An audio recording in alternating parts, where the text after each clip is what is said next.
Buenas tardes a todos. Nosotros les vamos a hablar acerca del deterioro y la preservación de la madera. Bueno, pues como principal punto tenemos el concepto más importante de este tema, que es la madera. En sí, la madera, pues como bien todos sabemos, es uno de los materiales que más se utiliza en el mundo, especialmente para construcción o para hacer muebles o para elaborar diferentes productos. Entonces es bien sabido que se utiliza en bastantes lugares, en donde existan bosques y en donde no hay bosques también. Sin embargo, el uso de estos materiales presenta ciertos problemas y ciertas desventajas, siendo el mayor problema su durabilidad, ya que con el tiempo pues esta se va deteriorando. Entonces esta es su principal desventaja, el deterioro que tiene.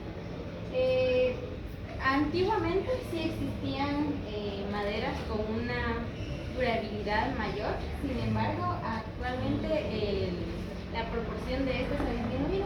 Entonces ahí tenemos un ejemplo de una iglesia que tiene aproximadamente 800 años, pero como les venía diciendo, esta es una de las maderas más antiguas y actualmente pues se está disminuyendo la aparición de estas.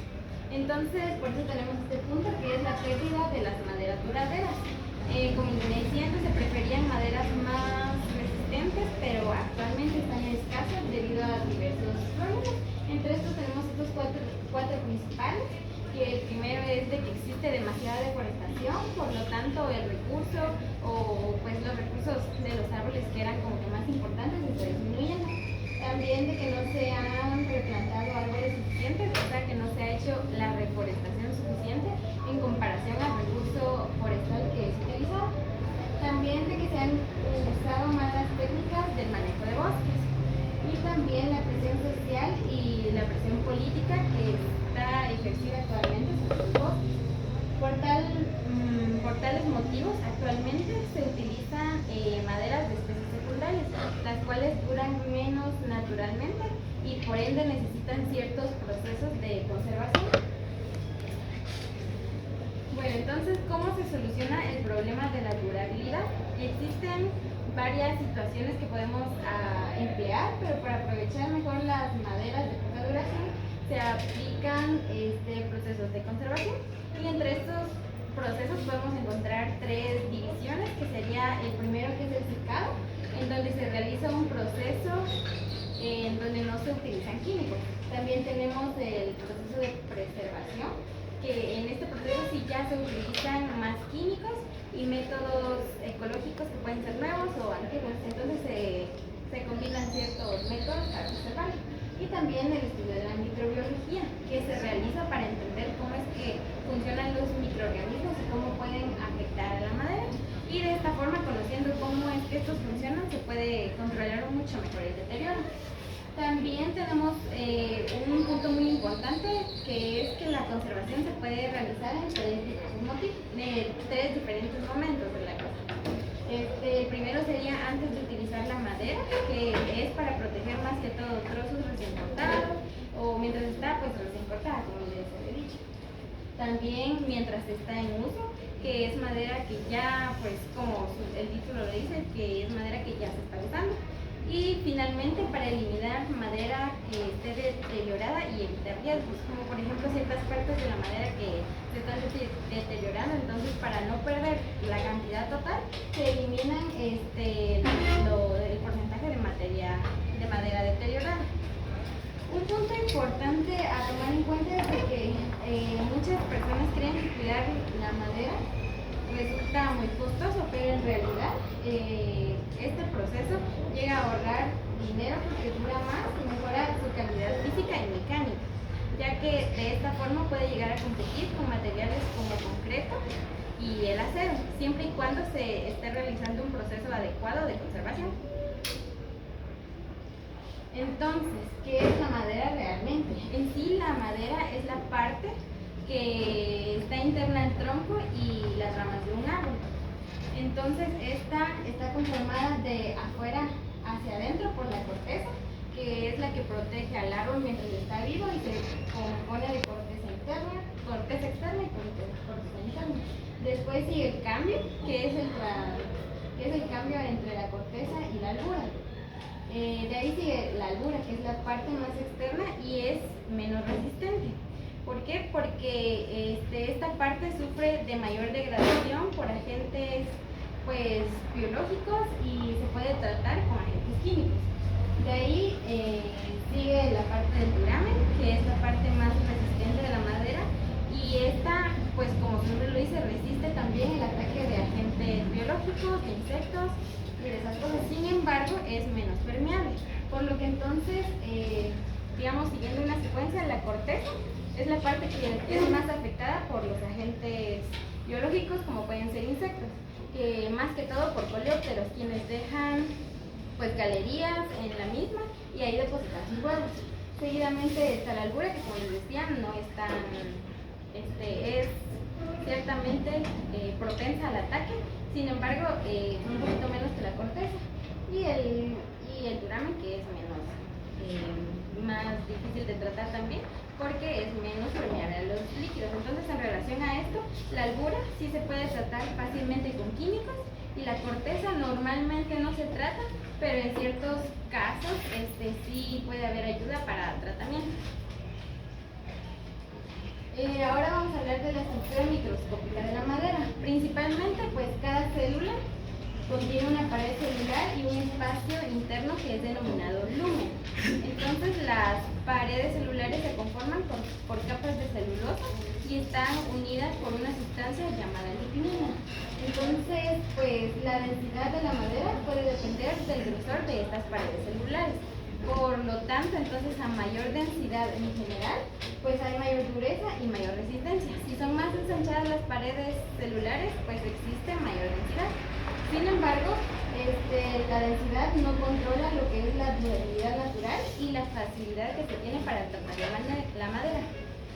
Pues conocer el flujo y los componentes de la célula ayuda mucho a comprender cómo es de que se mueven los líquidos y los gases dentro del árbol, y así pues tener en cuenta que los líquidos se mueven en sentido horizontal mayormente que en sentido vertical. Entonces también tenemos los tipos de maderas, que tradicionalmente muchas personas dicen que la madera blanda se le conoce como madera blanda a madera de coníferas, que en este caso son pinos, quienes cuentan con una densidad baja, entre 500 kilogramos por metro cúbico, y se le conoce como madera dura a la madera de especies latifoliadas, que son árboles de hoja ancha y tienen una densidad alta. Sin embargo, en las áreas tropicales estos datos no son de esta forma, ya que se pueden encontrar coníferas como madera dura y también latifoliadas como madera blanda. Entonces, por tales motivos se crea esa nueva clasificación, en donde se recomienda hablar de maderas livianas, que son de baja densidad para las especies que tienen entre 450 kilogramos por metro cúbico, y maderas medianas para las especies que tienen una densidad de 450 a 700 kilogramos por metro cúbico, y maderas pesadas para las que tienen una mayor densidad, que sería mayor a 700 kilogramos por metro cúbico. Entonces, un dato importante también a tomar en cuenta es de que en climas templados la madera o los árboles pueden producir un anillo de crecimiento por año, a comparación de los lugares tropicales, en donde se pueden producir más de 2 anillos de crecimiento al año. Entonces, ¿cuáles son ciertas diferencias estructurales entre coníferas y latifoliadas? Bueno, pues coníferas entendemos por coníferas que son las especies gimnospermas, y latifoliadas las especies angiospermas. Entonces, las coníferas principalmente, la mayor diferencia es de que poseen traqueidas, que son células largas para transporte y soporte, y también se distinguen anillos de crecimiento que son según la época del año. A comparación de las latifoliadas, quienes tienen vasos para llegar a transportar agua, fibras para su soporte y radios, que son células horizontales, que como les venía comentando, conocer estos procesos ayudan a comprender cómo es el movimiento de los gases y de los líquidos en cada árbol, porque por ejemplo en las latifoliadas que les había comentado que los líquidos en sentido horizontal se mueven mayormente que en sentido vertical. Entonces, conocer la composición de estos árboles, la composición de los diferentes árboles resulta importante para eso. Entonces, aquí hay una imagen también de las diferencias anatómicas entre coníferas y latifoliadas, pues a simple vista podemos observar que las latifoliadas están más compuestas, o sea, digamos, tienen una estructura más desarrollada que las coníferas. Y otro punto a tomar en cuenta es de que la conservación de la madera resulta muy importante para el uso humano principalmente. Sin embargo, su degradación también contribuye a un uso ambiental, ya que pues al degradarse los árboles por acciones de agentes microbiológicos o agentes pues biológicos, se contribuye a mejorar la materia orgánica del lugar en donde se está descomponiendo. Entonces, por eso es importante conocer o, digamos, mantener cierto rango entre esas dos opciones, porque también se debe realizar un uso adecuado de la conservación de las maderas y que principalmente pues ayuda a las actividades del ser humano.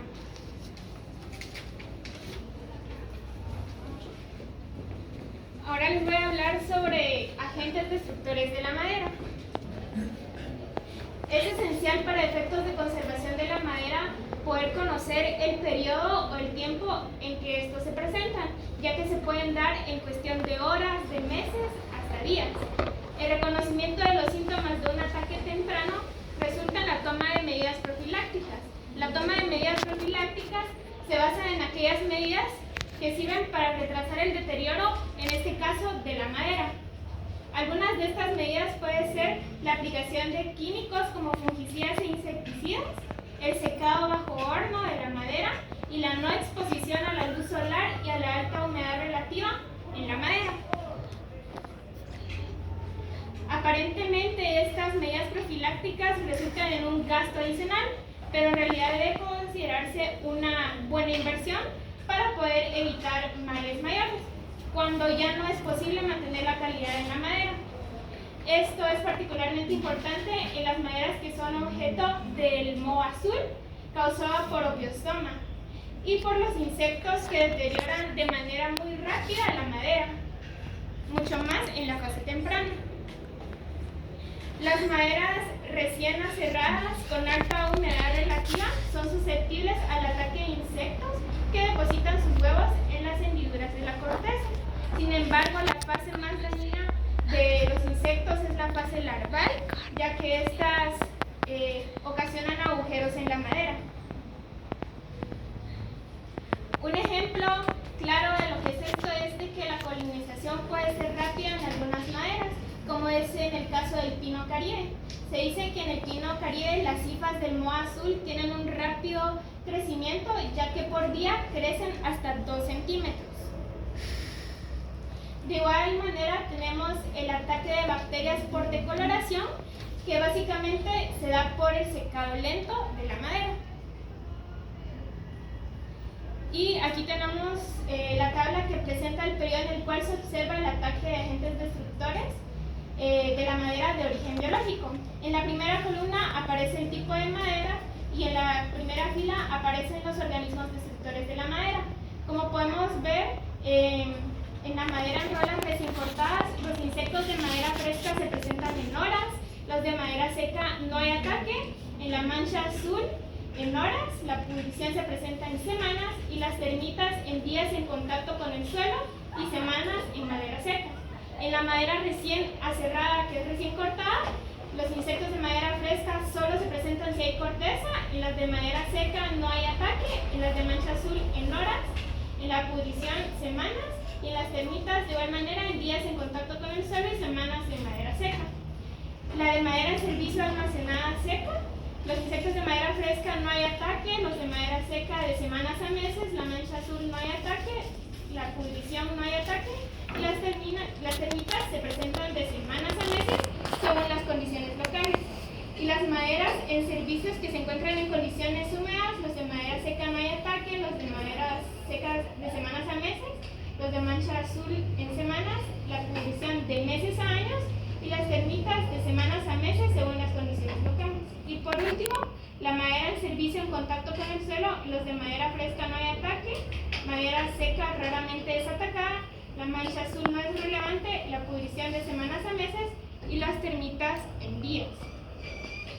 A modo de resumen, en la tabla podemos establecer que los hongos destructores de la madera es decir, los hongos de pudrición, colonizan de manera muy lenta, a diferencia de las termitas que atacan muy rápidamente, especialmente si la madera está en contacto directo con el suelo, y otros agentes de deterioro que habíamos mencionado que actúan dependiendo del tiempo de exposición de la madera. Ahora, de igual manera, en las grietas se dice que en las grietas por tensiones de crecimiento aparecen en maderas que son cortadas en rolas y las que son recién cortadas en troncos. Estas se deben a tensiones internas que se liberan al cortar el árbol y son muy difíciles de buscar. Y las grietas por secado que se dan en madera cerrada, que surgen cuando la madera se seca y se pueden reducir con técnicas adecuadas de secado. Hablando de la durabilidad de la madera, también llamada resistencia natural de la madera, se considera como aquella habilidad que tiene la madera para poder resistir al deterioro biológico como hongos e insectos. Sin embargo, es importante destacar que no todas las maderas tienen la misma resistencia, ya que depende de varios factores como la especie forestal, la altura, el duramen, las condiciones ambientales y los productos naturales que ésta contenga, como la resina. Hablando de duramen versus altura, la resistencia natural se relaciona mucho con lo que es el duramen y la altura en la mayoría de especies es fácilmente degradada. Dentro del duramen, la parte exterior que se observa es más durable que la parte interior y la madera de la parte inferior del tronco es más durable que de la parte superior. Y la variabilidad de la durabilidad en algunas especies se deterioran rápidamente, otras pueden durar años sin alterarse, dependen de agentes del deterioro, ya que algunas resisten a hongos, otras resisten a insectos de madera seca, pocas resisten a termitas y muy pocas resisten a perforadores marinos. Aquí se presenta el sistema más común para poder clasificar la durabilidad natural de la madera. Como podemos ver, en la primera columna se presenta la clase y en la segunda la definición de qué tan durable es la madera. La tercera columna aparece la vida en servicios en climas templados y en la cuarta la vida en servicio aproximado en el clima trópico. Como podemos observar, es muy durable en climas templados, es mayor a 25 años y la vida en servicio aproximado en el trópico es mayor a 15 años. En la durable, la vida de servicio en climas templados es de 15 a 20 y en el trópico es de 10 a 15 años. Moderadamente durable en climas templados de 10 a 15 años y en el servicio aproximado en el trópico de 5 a 10 años. No durable en templados de 5 a 10 años, en el trópico de 1 a 5 años. Y en el perecedero, los climas templados mayor a 5 años y en el trópico menor a 2 años. Se dice que en el trópico las condiciones son más agresivas, ya que hay más calor, mucho más humedad y más insectos que son xilófagos, y es por eso que las maderas duran menos. Y como último punto tenemos lo que son los hongos. Sabemos que la decoloración y el deterioro son causados principalmente por ellos. Hay numerosos tipos de hongos que atacan la madera y esto depende de las condiciones ambientales en las que se encuentren. ¿Qué busca la conservación de la madera? Hacer que la madera sea un material no adecuado para la alimentación de los patógenos. ¿Y cómo actúan los hongos?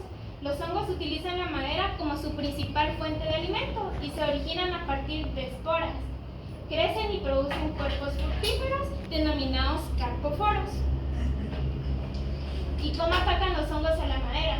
Como primer punto tenemos que las esporas, como habíamos visto, son muy pequeñas y livianas y estas se encuentran en todas partes. Cuando encuentran las condiciones adecuadas de humedad, germinan y forman unos filamentos que son denominados hifas. Las hifas son muy pequeñas que no se pueden ver a simple vista. ¿Y qué hacen las hifas en la madera? Estas penetran la madera, rompen y destruyen la sustancia de la madera utilizando enzimas como que si fueran tejidos microscópicos y al principio no se ve el daño, pero cuando avanza se notan cambios de color y pudrición. En la fotografía que yo les coloqué, las hifas sí son visibles, pero en su mayoría no. ¿Y las condiciones que favorecen el crecimiento de los hongos? Pues las esporas de los hongos están siempre presentes en el ambiente como lo habíamos mencionado ya que necesitan condiciones adecuadas para germinar y para poderse alimentar de la madera.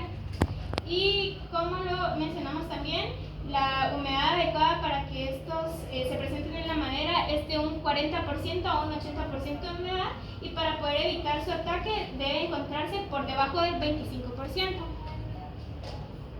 Y esta exigencia permite hacer tratamientos profilácticos de la madera susceptible a los hongos.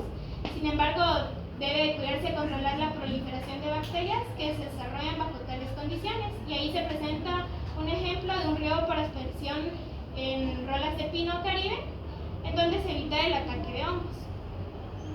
Y otras condiciones necesarias para que crezcan los hongos en la madera: la presencia de oxígeno, donde los hongos no pueden desarrollarse sin oxígeno.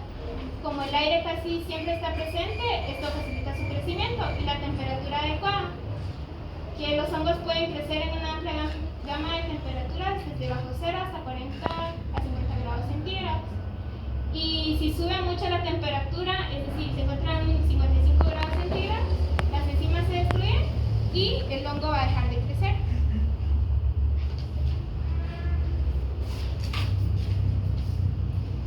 Dentro de los daños biológicos que atacan a la madera, también encontramos el daño por insectos. Los principales causan daños son los coleópteros, escarabajos y coquitos. Y es muy importante conocer el ciclo de vida de los insectos, porque no todos los insectos atacan de la misma manera y tampoco atacan con la misma intensidad dependiendo del ciclo de vida en el que se encuentren. Por eso es importante conocerlos. Y sabemos que las 4 etapas principales son huevos, larvas, pupas y adultos. Están los insectos de ambrosia, que estos insectos coexisten con hongos de ambrosia. Lo que hacen estos insectos es que se alimentan del micelio de esos hongos, abriendo grietas y alimentándose de la madera. Y cuando ya atacaron, pues dejan una mancha como azul entre gris, y hay una imagen de cómo queda afectada la madera. En la madera verde o recién cortada, pues los insectos a veces atacan desde la corteza, y estos insectos se llaman subcorticales. Y también hay otros insectos que prefieren desarrollarse desde el duramen, que están los insectos que pueden ser Platypodidae. Y en la madera seca se ven atraídos los insectos que les gusta mucho la humedad. Entonces las termitas, junto con los insectos de madera seca, son los que más atacan a la madera, especialmente las que utilizamos normalmente como para escritorios, muebles, para casas. Están otros insectos como los coquitos que mencionaba al principio. Está el coquito polvorulento de los bosques. Este ataca a las maderas de árboles latifoliados, pero que también contengan un poco contenido de almidón. Y están los líctidos que atacan a las chapas y a los productos manufacturados. También están las avispas carpinteras y las hormigas carpinteras. Estas tienen un tipo de ataque diferente porque no se alimentan de la madera, sino que en este caso ellas entran, pero solo lo utilizan como nido. Están las termitas. Pues las termitas pues viven en grupos de miles y cientos y se llaman castas a este grupo de termitas. Y pueden ser un montón, pero simplemente pueden estar 2 más o menos que sean fértiles, y las demás simplemente actúan como obreras o en número menor por soldaditos. Y se dividen en 2 tipos de termitas, que están las termitas subterráneas y las termitas de madera seca. Las termitas subterráneas pues hacen como que sus nidos en la superficie del suelo, buscan su alimento a través de savia y se desplazan en el suelo. En cambio, las termitas de la madera no buscan alimento fuera, sino que estas ingresan a la madera, se alimentan de la madera y viven ahí. Entonces, en este caso, las termitas de madera seca son las más peligrosas. Están los perforadores marinos, que como bien lo dice el nombre, ¿verdad? Estos son organismos marinos destructores que se pueden ver afectados en ríos, lagos y mares. Estos se dividen en 2 grupos principales, que pueden ser los moluscos y los crustáceos. Los moluscos son menos Bueno, son los que más afectan porque estos forman túneles dentro de la madera. En cambio, los crustáceos es más superficial, se quedan fuera de la madera. Y dentro de los moluscos, los géneros principales son la banquia y el cerebro. Y en los crustáceos se puede encontrar la Limoria, Cheluria y Charoma. Y ya que mencionamos algunos agentes biológicos como los hongos, los insectos, ahora también es importante conocer los agentes destructores de la madera de origen no biológico. Estos pueden ser de deterioro rápido, si se habla de combustión de la madera, y puede ser de deterioro lento, si es por acción física o química de la madera. Existen dos tipos de deterioro que puede ser físico y químico. El físico, también llamado por desgaste, se origina por el simple roce continuo de madera y que es poco resistente. Y la degradación química, pues por la destrucción por algún agente químico que contenga la madera. Esto es un proceso lento. Y aquí se encuentra una tablita que nos explica mejor el tipo de madera y el tipo de defecto que hace. Entonces dice madera recién derribada, que la decoloración se obtiene a días, a semanas, y las grietas de tensión pues se generan inmediatamente después del apeo. Las grietas de secado, días a meses, de acuerdo a las condiciones de secado y almacenamiento. La madera recién aserrada, de días a semanas de decoloración, las grietas de tensión muy raramente, ocasionalmente y después de la cerrada. Y las grietas de secado, solo cuando la madera tiene secciones grandes. Podemos ver que la madera seca no tiene ningún tipo de defecto. También es importante conocer los métodos de tratamiento. Existen tres métodos principales de tratamiento, que son los preventivos, los curativos y los tratamientos del suelo. Los preventivos, como su nombre lo indica, pues trata de prevenir cualquier daño que puedan ocasionar los insectos, ¿verdad? Esto es antes del daño. Los curativos, que se aplican cuando ya está el daño, pero es como para recuperar. Y los tratamientos al suelo, que son prácticas para minimizar el peligro y tratar de que este no ocurra. Dentro de los métodos preventivos que se mencionó anteriormente, hay varios principales. Existen cinco tipos, pero existen tres principales, y dentro de los cuales el primero es el pretratamiento. Y el pretratamiento se utiliza cuando ya hay alguna pista o se nota algún riesgo o una sospecha de peligro. Entonces se utiliza para que esto no ocurra. Dentro de los tipos de pretratamientos está el descortezado rápido, inmersión en agua, la aspersión en agua y la aspersión con fungicida o insecticida. Y aquí simplemente es un poco más desglosado, pues el descortezado, que se aplica para evitar el ataque de insectos subcorticales. El riego por aspersión, que pues tiene que tener una corriente de agua, ¿verdad?, que distribuya de manera equitativa. La inmersión en agua, que se utiliza cuando se dispone de un flujo de corriente, y por ejemplo pueden ser los ríos. La aspersión de sustancias antifúngicas y de insecticidas, que se trata de una simple aspersión periódicamente dependiendo de qué tan fuerte sea el daño.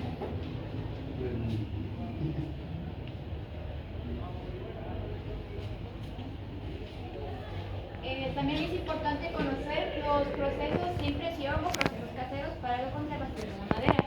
Estos lo que hacen es que comprenden los métodos de tratamiento porque no emplean presión para forzar el preservante dentro de la madera.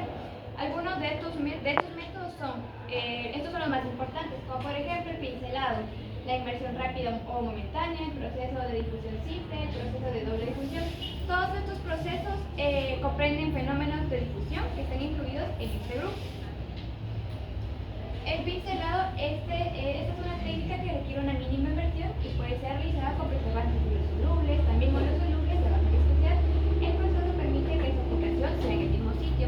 Aunque esta técnica sea un poquito fácil, no es tan adecuada porque no cubre todas las capas de la madera y solo cubre de manera superficial. Además, si se utilizan soluciones solubles, solo llega a entrar a la madera unos pocos centímetros.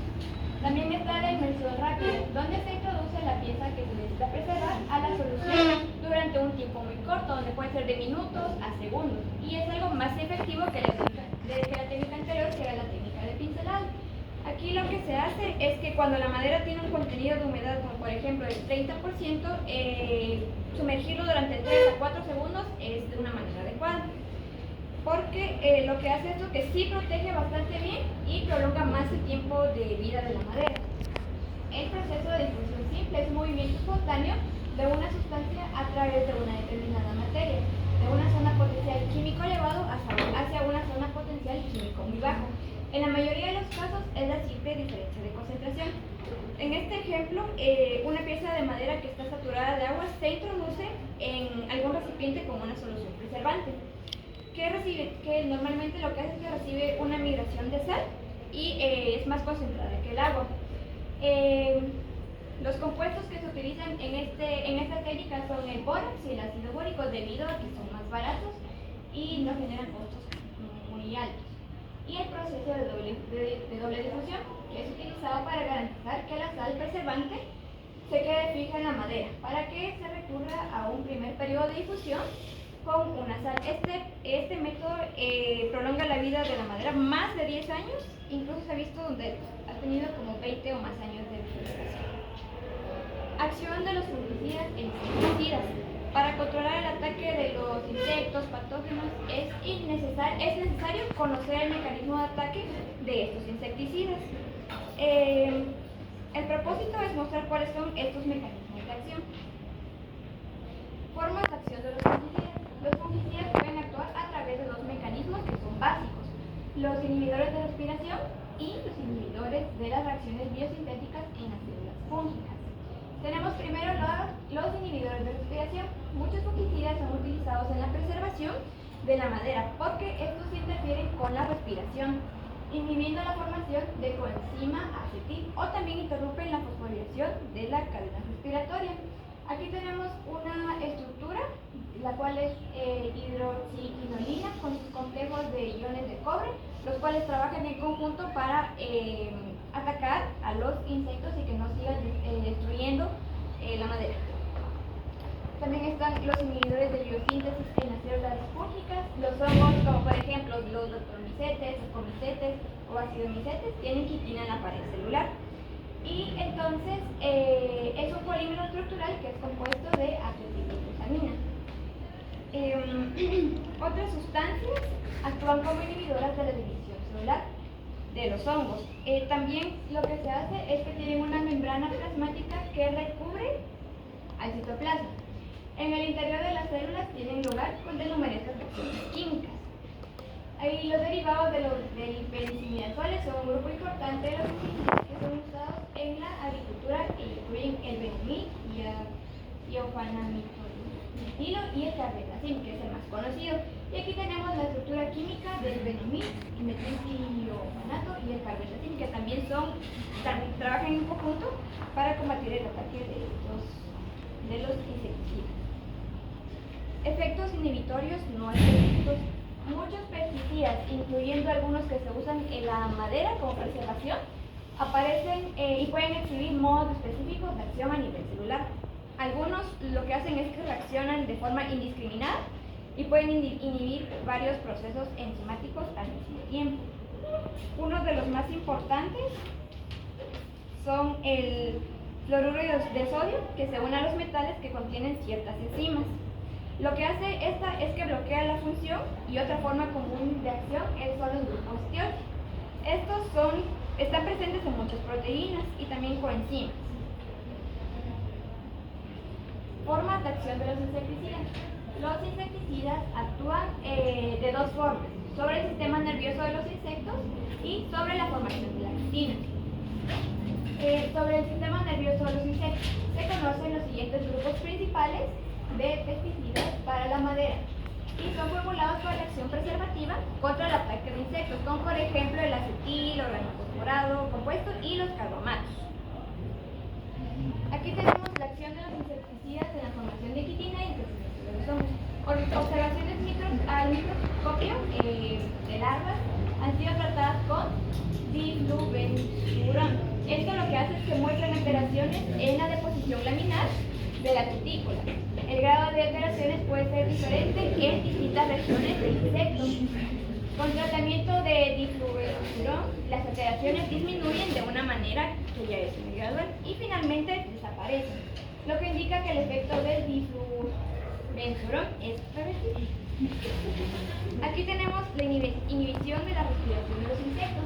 Los insectos respiran por medio de un sistema tráqueo que se puede observar en las imágenes, que terminan en porciones cerradas o que pueden ser más pequeñas, que son las arqueolas, y penetran los tejidos. Modificación química de la madera. Primero podemos observar la imagen de la composición química de la madera, donde un 50% es carbono, el 43% es oxígeno, el 6% es hidrógeno y el 1% son nitrógeno y otros minerales. Para la modificación química de la madera, lo que se hace es que se pretende alterar la estructura química de los componentes principales de la madera, con el objetivo de que las enzimas sean incapaces de degradar la celulosa y ligninas que ya están modificadas. Esta actividad, además de reducir la biodegradation, lo que hace es que tiene la ventaja de aumentar la estabilidad dimensional de la misma cuando se encuentra en contacto con la humedad. Y por último tenemos nuestro valor, que este es un valor que es muy importante en la actualidad, porque la empatía lo que nos hace es que nos enseña a ponernos en el lugar de la otra persona. Normalmente nosotros no pensamos en lo que piensa la otra persona. Entonces, cuando nosotros nos ponemos en el lugar de esa persona, construimos pues, sociedades más justas, relaciones interpersonales profundas. La empatía, básicamente, como ya lo dije, es ponernos en el lugar de la otra persona en la situación y no hacerla de menos. Como por ejemplo en el trabajo, en la familia, etc. Entender de dónde viene el otro, entender qué es lo que piensa, qué son las situaciones que esa persona está pasando y evitar malos entendidos y llevarse mejor, porque al final lo que nosotros queremos es ser comprendidos.